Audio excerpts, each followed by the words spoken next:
This is Martin Scorsese's longest movie by 1 minute, clocking in at exactly 3 hours. And I'm starting to think he might have made this entire movie simply for that reason.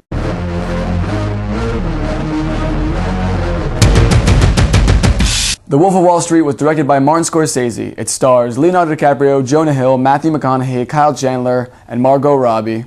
And essentially tells the story of Jordan Belfort, who is actually a true story, of Jordan Belfort, who essentially scams his way through all these kind of illegal things into just making millions and millions and millions of dollars in the late 80s, early 90s, and kind of all his associates, and kind of then in the end the FBI come in, and that's how it goes down. Scorsese, I missed you. Like, Hugo wasn't really a Martin Scorsese movie. This is a Martin Scorsese movie, and it's fantastic. The direction is so fast, it's so great, you're really getting the energy, because most of the movie, they're on drugs. Most of the movie, they're drinking, they're on drugs, they're doing something wrong. It's just fast, it's in your face, and I loved it. Leonardo DiCaprio was absolutely fantastic. He's always fantastic. I always love Leonardo DiCaprio. I want to say he's an underrated actor, but he's not, but he deserves Oscars. He honestly does. Like, he's been nominated for about 3, he deserves to win at least once, and I think this might be the year he probably won't win. This will be the year that he's I think he can get nominated this year. I don't think he's gonna win. But I didn't know he could do comedy this well, because he was hilarious. Like, there were moments, especially this one physical moment about, like, maybe midway through the movie, probably a little more towards the end. I'm not gonna spoil it, except when he tries out a drug that he's never done before. I could not stop laughing, and this scene was like a solid 5 minutes, and oh my god, it was great. Jonah Hill and Matthew McConaughey were also really funny. Matthew McConaughey wasn't really in it.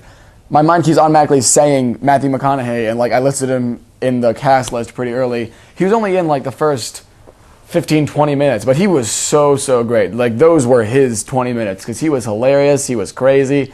He kind of the one that inspired Jordan Belfort to do all this stuff, and he really had his character. Jonah Hill was something completely, I don't even know. He was just bizarre. He was really funny. Like, he can be a really great actor. Like, he was really good in Moneyball. He was funny, but he was also grounded and serious. And that's what he did in this movie too, and I liked him a lot. The last acting highlight I thought was Margot Robbie, who kind of plays Jordan's second wife.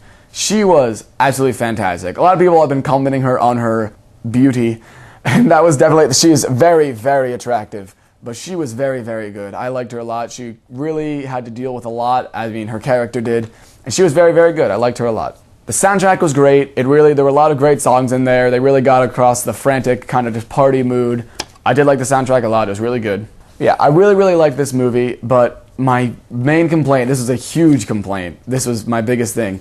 If you listen to most critics, they say 2 things. One, that it was too long, and one, that it was too repetitive. I agree with half of that.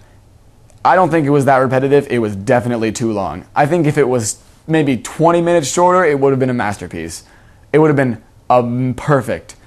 I almost said amazing, then I said perfect. It would have been perfect if it was just like 20 minutes shorter. So I think Leonardo DiCaprio and Martin Scorsese, they should both do comedy more often. Together, separately, I don't care. Do more comedy. You guys are hilarious.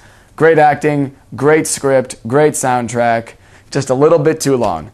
I'm going to give The Wolf of Wall Street an A. Okay, next movie, The Hunger Games: Catching Fire. Bye-bye.